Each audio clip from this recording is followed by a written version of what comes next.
My son buried nearly $500,000 worth of evidence in our backyard at exactly 2:48 a.m. I know the time because the digital clock beside my bed glowed red when the shovel struck dirt for the first time. I rose quietly, barefoot on cold hardwood, and looked out through the upstairs window as a narrow beam of light cut across the grass.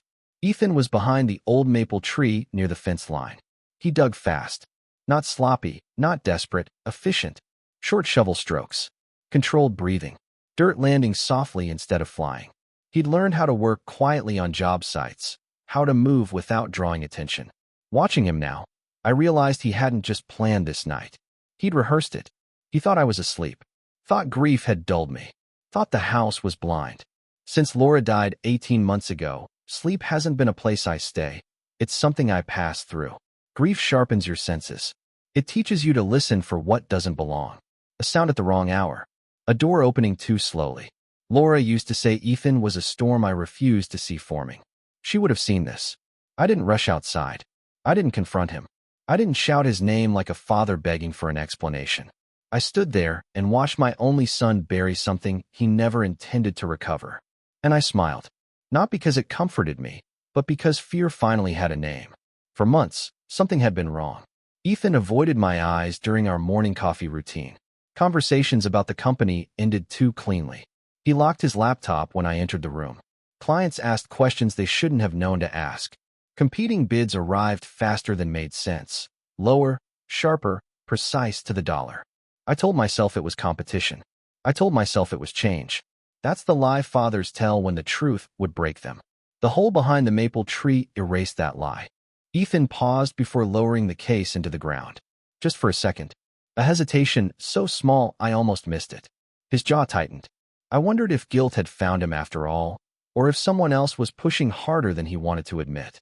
Then he lowered the case. Hard shell. Black. Waterproof. Industrial grade. The kind contractors use when they can't afford mistakes.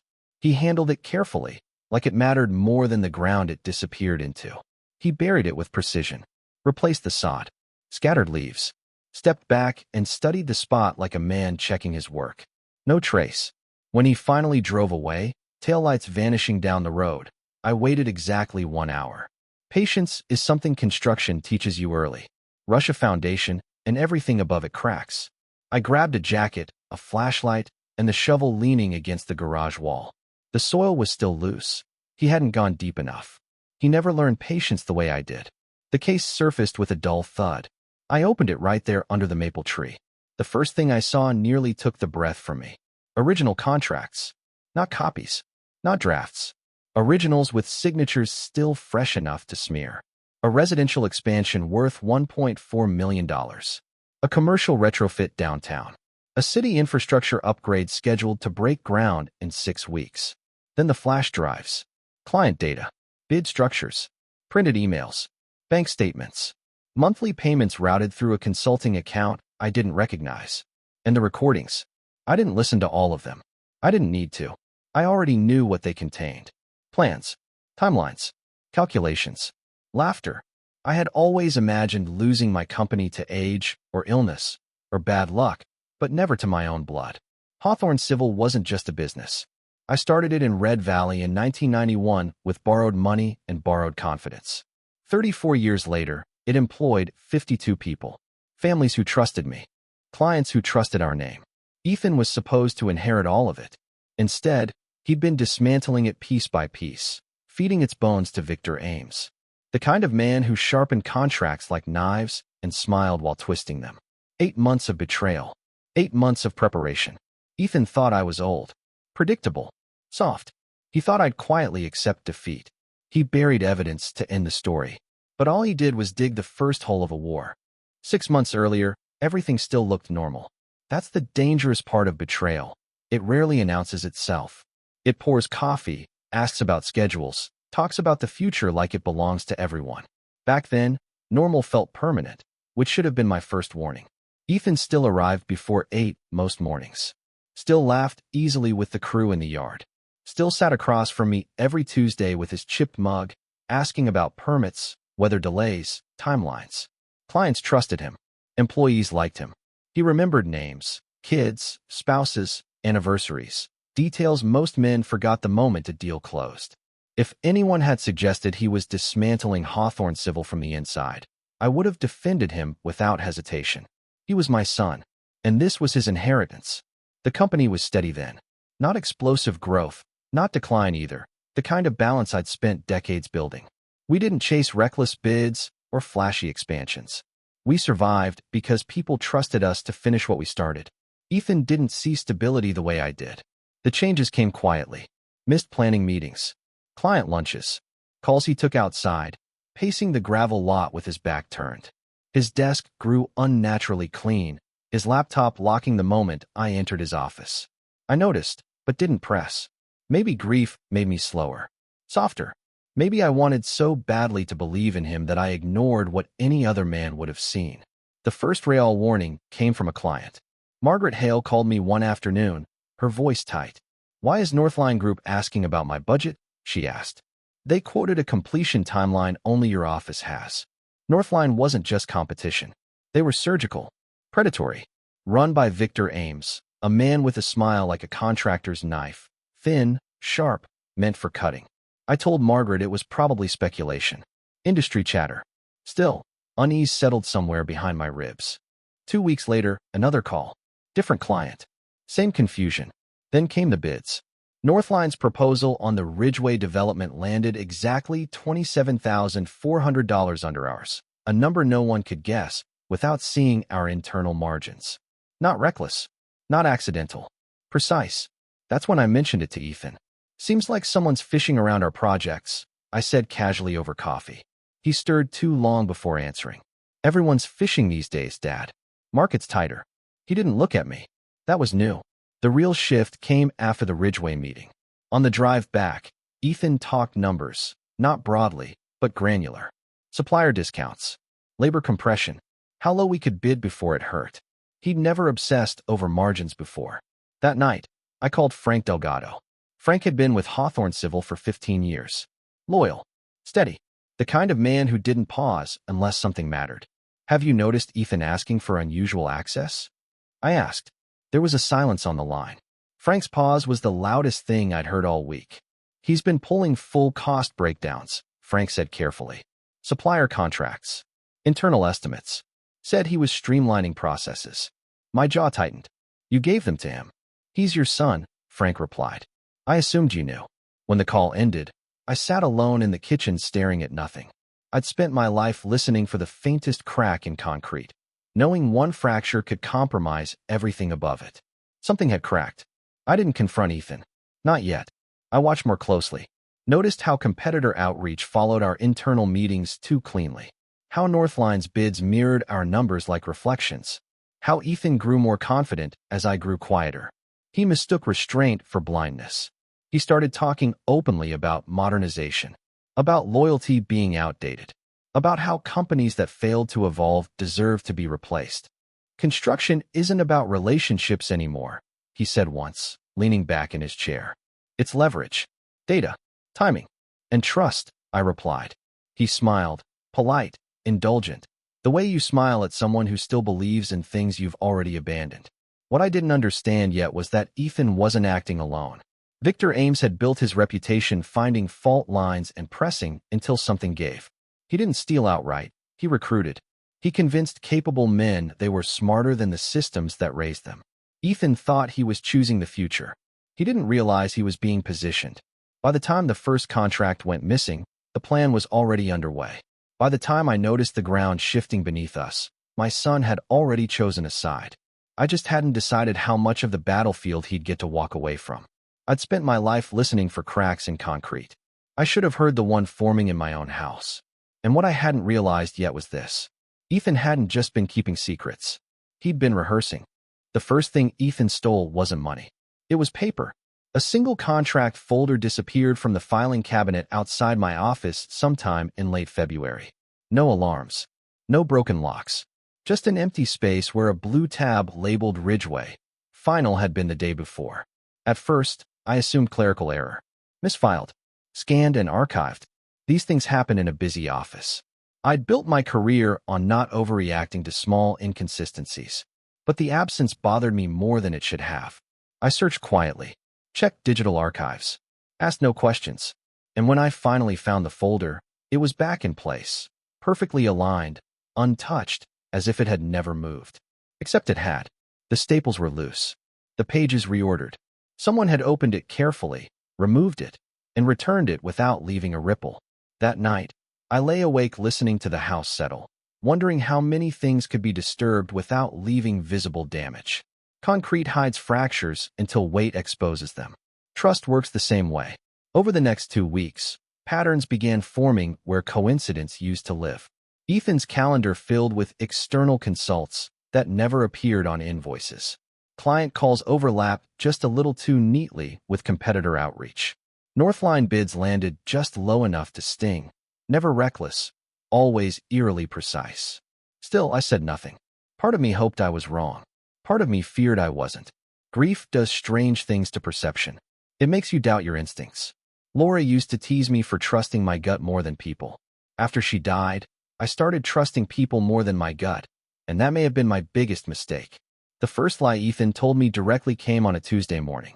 We were reviewing bid schedules when I asked, casually, "Did you send preliminary numbers to Ridgeway last week?" He didn't hesitate. That should have been the warning. "No," he said easily. "They only have the finalized estimate." But I'd seen the timestamp on the outgoing file. Someone had exported a draft, margins included, 3 days earlier. Frank hadn't done it. I hadn't done it. I watched Ethan sip his coffee, relaxed, unbothered. That was the moment I understood something critical. This wasn't impulsive. It was practiced. I began keeping notes. Not formally, no files, no spreadsheets. Just a legal pad in my truck. Times. Dates. Small details most people dismiss because they don't want to face what they imply. A client mentioning a number they shouldn't know. A supplier referencing a discount we'd never discussed externally. Ethan requesting access he didn't technically need. I also started testing him. Nothing dramatic. Just controlled leaks. I mentioned, offhand, that we were considering accelerating the Ridgeway timeline. 2 days later, Northline's revised bid arrived, built around that exact schedule. Another time, I floated a false material switch during a staff meeting. Victor Ames contacted one of our suppliers within 48 hours asking about availability. That was when denial finally collapsed. I wasn't imagining it. I wasn't grieving poorly. I wasn't losing my edge. Someone inside my company was feeding Northline information in real time. And that someone was my son. The hardest part wasn't the betrayal. It was realizing how good he was at it. Ethan didn't look nervous. He didn't rush. He didn't get sloppy. He improved. He sharpened his performance. Became more attentive with clients, more helpful with staff, more convincing in meetings. The longer it went on, the more people trusted him. That's how Victor Ames operated. He didn't recruit the desperate. He recruited the competent, men who believed they deserved more than patience would give them. One afternoon, as Ethan left early for what he called a networking dinner, Frank stopped by my office.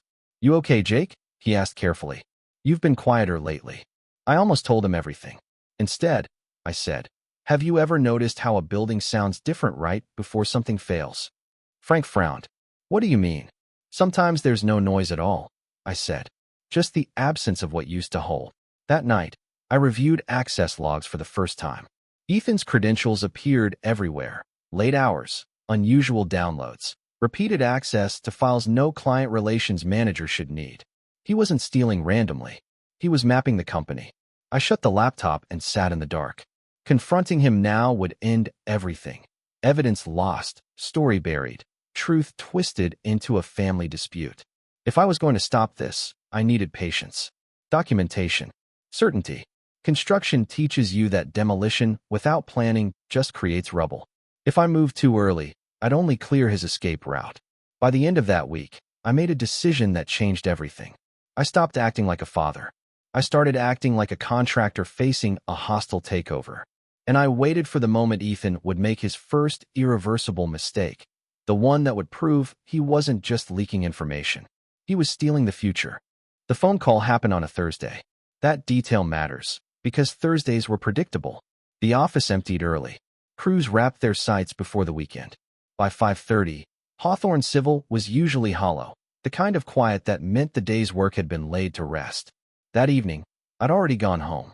Then I realized I'd left the revised Ridgeway site plans on my desk. I drove back just after 6, expecting a dark parking lot and locked doors. Ethan's truck was still there, but that wasn't unusual. He stayed late often, returning calls, getting ahead, doing all the things that made him look dutiful. I unlocked the rear entrance, planning to grab the plans and leave without saying a word. I didn't make it 10 steps. Ethan's voice drifted from the conference room. The door was half closed. Lights on. His tone was different, not the measured professionalism he used around me, but relaxed, confident, familiar. "The numbers are solid," he said. "Better than solid. You'll have room to move." I froze. My first instinct was to make noise, to clear my throat, to let him know I was there. Instead, I leaned against the wall and listened. "You're certain?" came a voice through the speakerphone. Older, smooth, unmistakable. Victor Ames. Northline's precision suddenly had a pulse. "I'm looking at their internal breakdown right now," Ethan said. "Labor buffers, supplier margins, contingency padding. All of it. You undercut by 12% and still walk away clean." My heartbeat slowed in a way that felt unnatural. Victor chuckled. "And your father?" Ethan laughed. Not nervously, not unwillingly. He laughed like a man who believed he'd already won. "He thinks it's coincidence," Ethan said. "Market pressure. Aggressive competitors. He has no idea how exposed the company really is." Something cold settled behind my ribs. "You're confident he won't catch on?" Victor asked. "Absolutely," Ethan said. "He built Hawthorne on loyalty and handshake deals. That kind of thinking doesn't survive modern competition. Once Ridgeway and the downtown retrofit fall, the rest will follow." Victor paused. "And the documents?" "Already copied," Ethan said. "Contracts, projections, supplier agreements, everything you need. I'll send the updated files tonight." "How much damage does that leave them?" Ethan hesitated only a second. "Enough to force layoffs," he said. "Enough to make him consider selling. Or retiring. Retiring. Like Hawthorne Civil was a worn-out truck instead of my life's work." Victor sounded pleased. "Your consulting fee clears Friday. Same terms." "Good," Ethan replied. "Once Hawthorne bleeds out, we move forward with the integration. 40%, as agreed." My peripheral vision tightened. This wasn't curiosity. This wasn't drifting loyalty. This was strategy, clean, rehearsed, intentional. Victor asked, "You're sure you're ready for this?" "Yes," Ethan said. No hesitation. "I'd rather own part of something growing than inherit all of something dying." That line landed harder than anything else he'd said. Not desperation. Not confusion. Contempt. I stepped back slowly, careful not to let the floorboards speak. My hands were steady, my breathing even. 34 years in construction teaches you composure when something valuable is on the verge of catastrophic failure. I reached my truck and sat there for nearly 15 minutes without starting the engine. The conversation replayed in my mind, stripped of denial, stripped of excuses. 8 months. Maybe more. Ethan hadn't merely leaked information. He'd packaged it, sold it, delivered it with precision. He thought I was predictable. That night, I didn't sleep. I didn't confront him the next morning either. I watched. At breakfast, he talked about weekend plans like nothing had happened. At the office, he smiled, took calls, reassured clients. A perfect performance. Which told me something important. If I confronted him now, he'd deny everything. If I fired him, he'd vanish with whatever he already had. If I warned clients too early, he'd accelerate the damage. So I did the hardest thing a father can do. I waited. And I prepared. That afternoon, I bought a small security camera, nothing fancy, just enough to monitor Ethan's workstation. I installed it after hours, angled to catch his desk and hear the room. I also called our accountant and requested a routine internal audit. Routine on paper. Surgical in reality. No accusations. No alarms. Just information. Within the week, I had proof. Unauthorized file transfers, late-night access logs, financial irregularities no honest son could explain away. The foundation wasn't cracked anymore. It was compromised. And Ethan believed he was winning. He didn't know I'd heard him laugh while discussing the collapse of everything I'd built. He didn't know the war had already shifted. And he didn't know the next mistake he made wouldn't be quiet or careful. It would be catastrophic. Once you know someone is lying to you, every ordinary moment becomes theater. Ethan had no idea the stage had shifted. To him, I was still the predictable father, cautious, traditional, slow to adapt. He believed my silence meant ignorance, not strategy, that I had overheard nothing, suspected nothing, that I was a man outpaced by a world he understood better. Letting him keep that belief required discipline.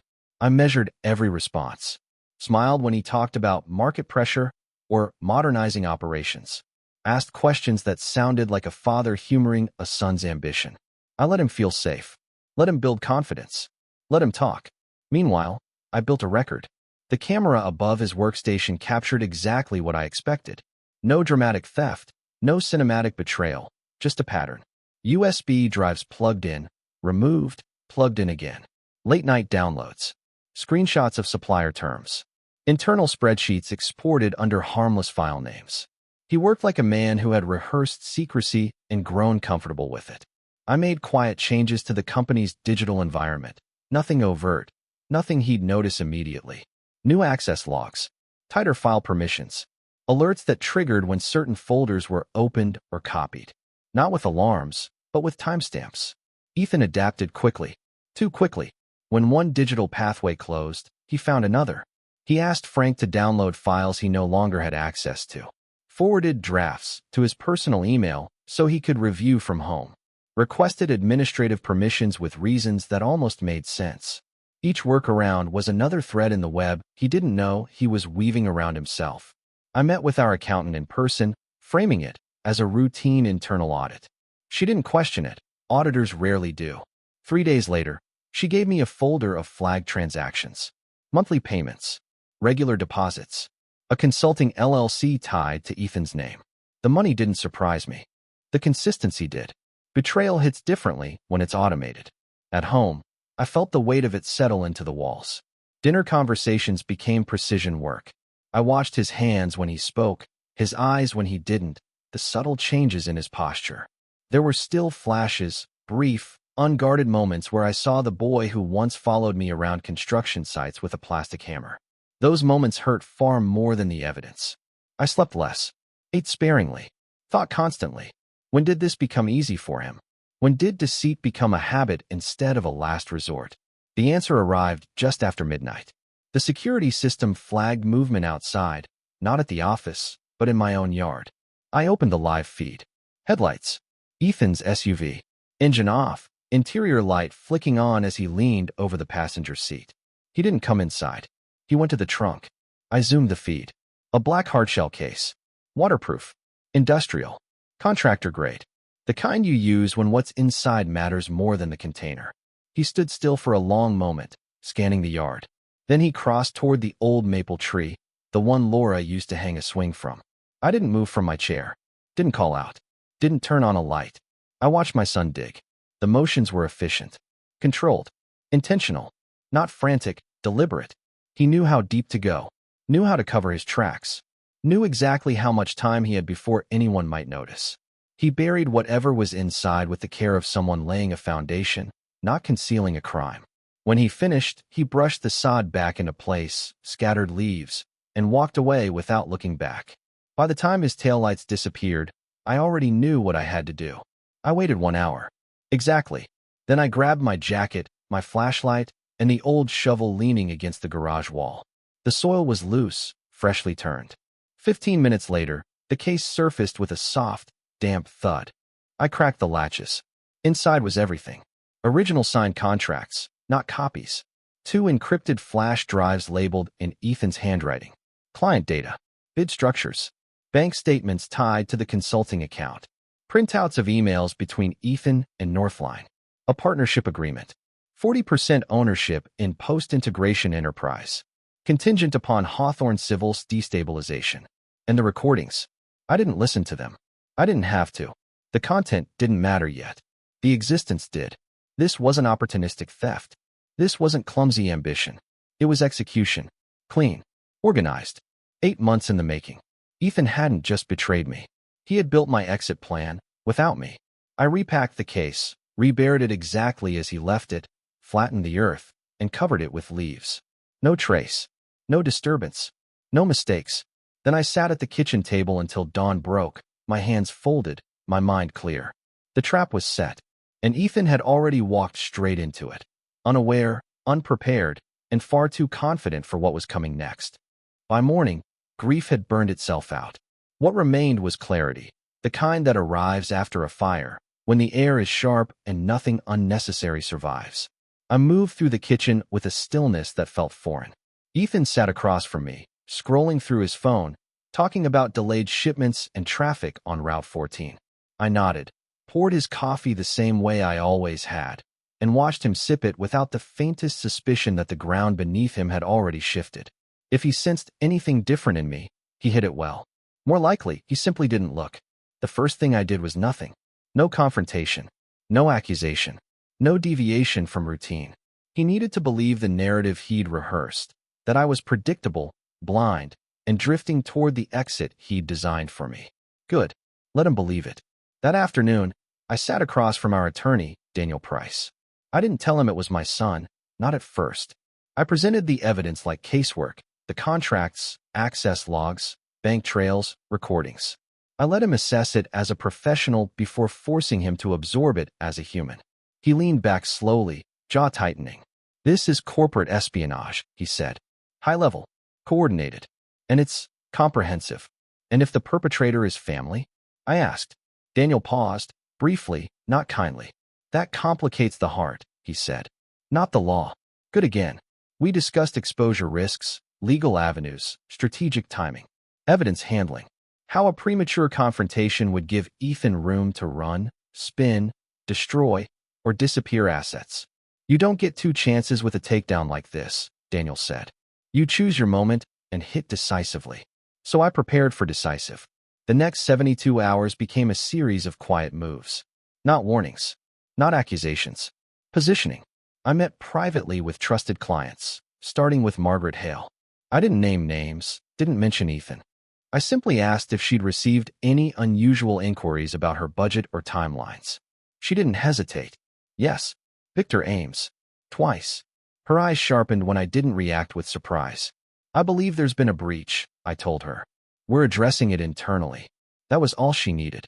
2 days later, I spoke to the municipal board and the downtown retrofit group. Same pattern, same results. By the end of the week, every major partner in our orbit was alert, watching, wary, asking questions Ethan couldn't answer without unraveling himself. Inside the office, I initiated routine security upgrades, password resets, access confirmations, a visible audit trail, policies that justified every new layer of scrutiny without revealing their purpose. The staff adjusted easily. Ethan did not. "Feels excessive," he said one morning, his tone casual, but eyes a shade too sharp. "We've never needed this level of lockdown." "Security isn't about past threats," I replied. "It's about the ones you don't see yet." For half a second, he studied me, searching for tells. Then he smiled. The kind of smile men give when they think they're still in control. The camera above his workstation kept recording. The logs kept tracking. And Ethan kept working, but in a way that betrayed his nerves. His behavior shifted. He accelerated, copied more files, took shortcuts, left deeper footprints. The panic wasn't obvious. Not yet. But it was there, in the small, hurried motions of a man who knows his window is closing. The most difficult conversation was with Frank. He closed the door quietly when he entered my office, sensing the change in the air before I spoke. I told him everything, not piecemeal, not softened. All of it. His face went still, then hard. Then something like grief flickered through the lines around his eyes. "I should have seen this," he whispered. "No," I said. "You trusted family. That was never a mistake." He looked up at me. "What do you need?" "Consistency," I said. "And silence." Frank nodded once, a promise, not a gesture. At home, Ethan continued the performance. He talked about expansions, floated partnership ideas, casually mentioned I might consider lightening my workload in the coming year. Every word was a script he believed was already written. And I listened, because that was the advantage he never saw coming. He underestimated silence. Meanwhile, I photographed every document from the buried case, copied every drive, created a forensic archive Daniel could take to court if needed. The case itself stayed under the maple tree, untouched, exactly where Ethan left it, because moving it would tip him off. What he buried to protect himself had become my leverage, and soon, my weapon. By the third week, Daniel reviewed the compiled evidence and gave a single, curt verdict. "We have enough. Enough to ruin careers. Enough to trigger investigations. Enough to turn the tables in a single afternoon. All that remained was timing. And in construction, as in war, timing decides the collapse. Ethan believed the downfall would be quiet, slow, controlled, that he'd be able to replace me gently, cleanly, with a story he'd already practiced. He didn't realize the story had shifted. He didn't realize he was no longer ahead. He didn't realize what I was about to do next. The next move wouldn't be subtle. It wouldn't be deniable. It wouldn't be recoverable. It would be public. And when it came, Ethan would have nowhere left to stand. The invitation went out on a Monday morning. Plain, neutral, deceptively harmless. Hawthorne Civil cordially invites you to a company announcement regarding future operations and strategic direction. No accusations. No warnings. No sign of what was coming. I sent it to every person whose presence mattered. All 52 employees. Our 3 largest clients. 2 city officials tied to active projects. A reporter from the Red Valley Business Journal. And Victor Ames. Ethan saw the email, leaned back in his chair, and grinned like a man rehearsing his acceptance speech. "This is good," he said. "Feels like the right moment for change." I nodded. "It is." He never realized I wasn't talking about the change he wanted. The meeting was Friday at 2 o'clock in the Red Valley Community Center, neutral ground, public enough that no one could later claim secrets or spin doctoring. By 10 minutes to 2, the room was nearly full. By 2 minutes to 2, it was packed. Employees crowded the front rows, whispering. Clients sat together, alert and already picking up on the tension.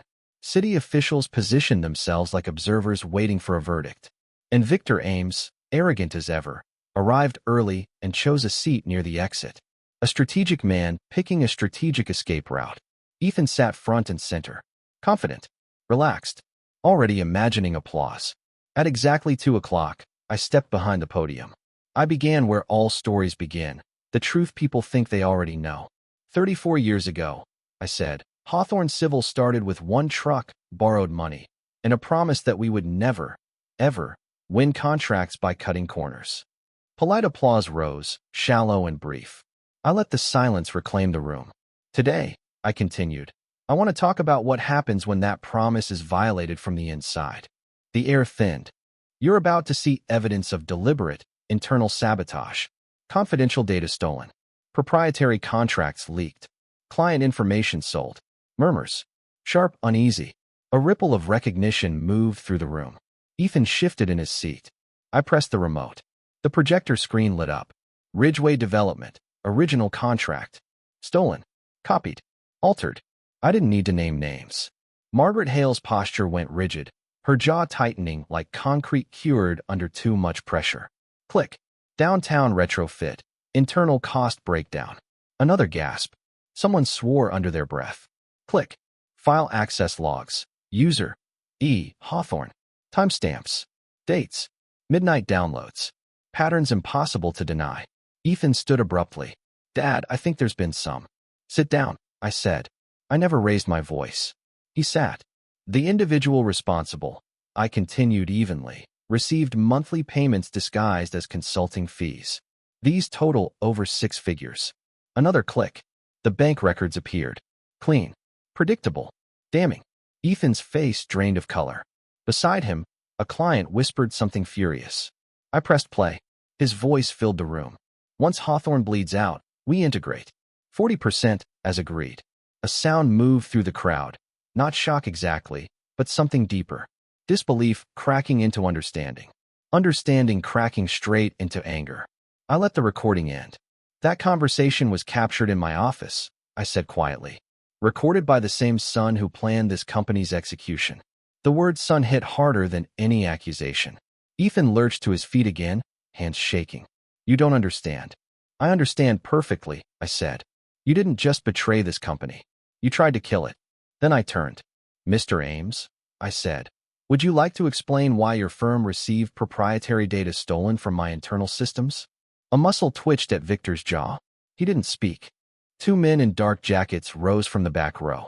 Victor Ames, one said calmly, you are being detained for conspiracy and theft of trade secrets. Gasps. Chaos. Chair scraping. Legal consequences materializing in real time. Another agent stepped forward. Ethan Hawthorne, you are under arrest. The cuffs clicked with a metallic finality that made the entire room flinch.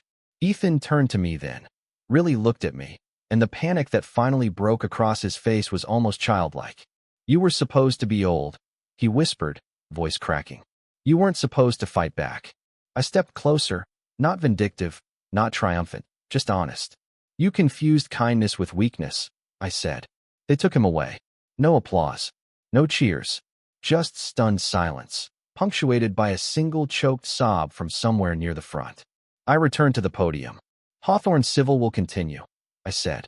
"Every job, every worker, every client, protected. Effective immediately, Frank Delgado is assuming interim operations." Frank stood. His expression wasn't proud, it was resolute. "This meeting was not about revenge," I finished. "This was about accountability." Slowly, people stood. Not for me, but for the survival of something bigger than any one person. When the room emptied, I stayed behind.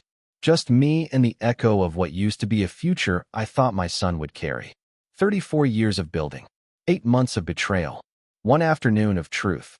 The foundation held. But I knew the rebuilding, the real kind, was just beginning. 6 months later, the parking lot fills earlier than it used to. I still arrive before sunrise, same as I have for 34 years, but now I'm no longer the first truck there. Headlights sweep across gravel. Thermoses steam.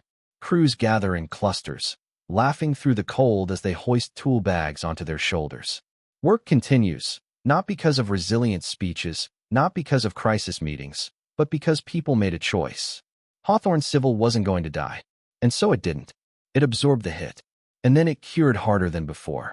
The fallout was noisy at first. Headlines, hearings, people who don't know a foundation from a footing speculating about betrayal and collapse. Northline dissolved within weeks. Their contracts frozen. Their reputation burned down to soot. Victor Ames pled out. He'll spend years paying for what he tried to orchestrate.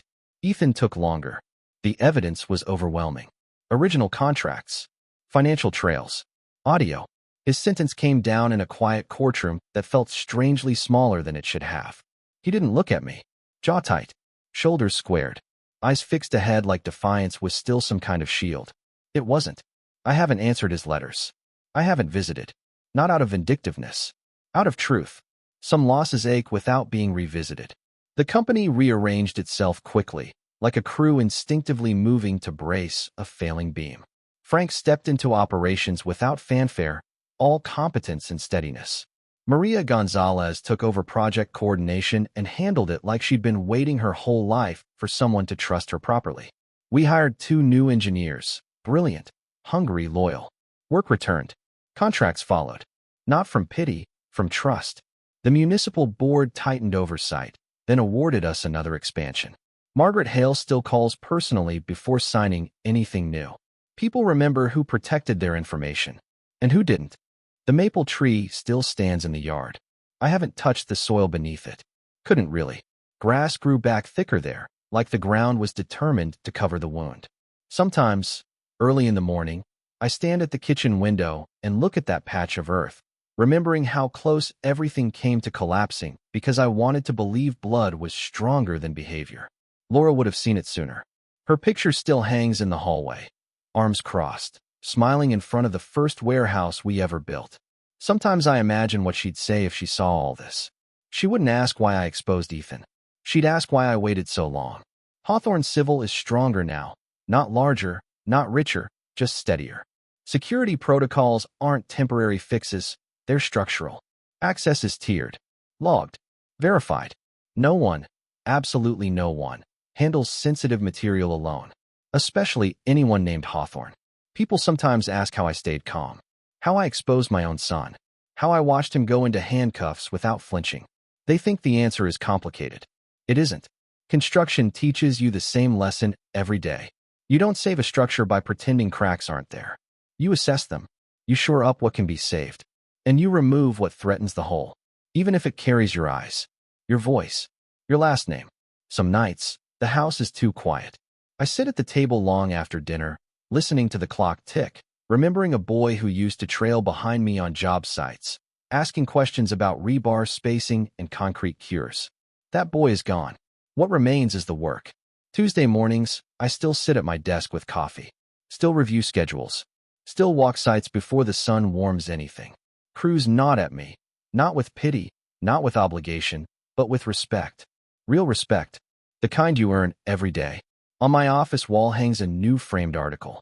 Not about me, about the company, about the jobs saved, the clients protected. At the bottom, a line from the writer I didn't ask for, but didn't remove. Integrity isn't inherited. It's enforced. I think about that sometimes, the way everything could have stayed buried under that maple tree. How quietly the company could have died if I'd chosen comfort over truth. But I didn't build Hawthorne Civil by looking away from fractures. I built it by fixing them. The war is over. What's left is quieter, heavier, more honest, and it will outlast me, because good foundations do.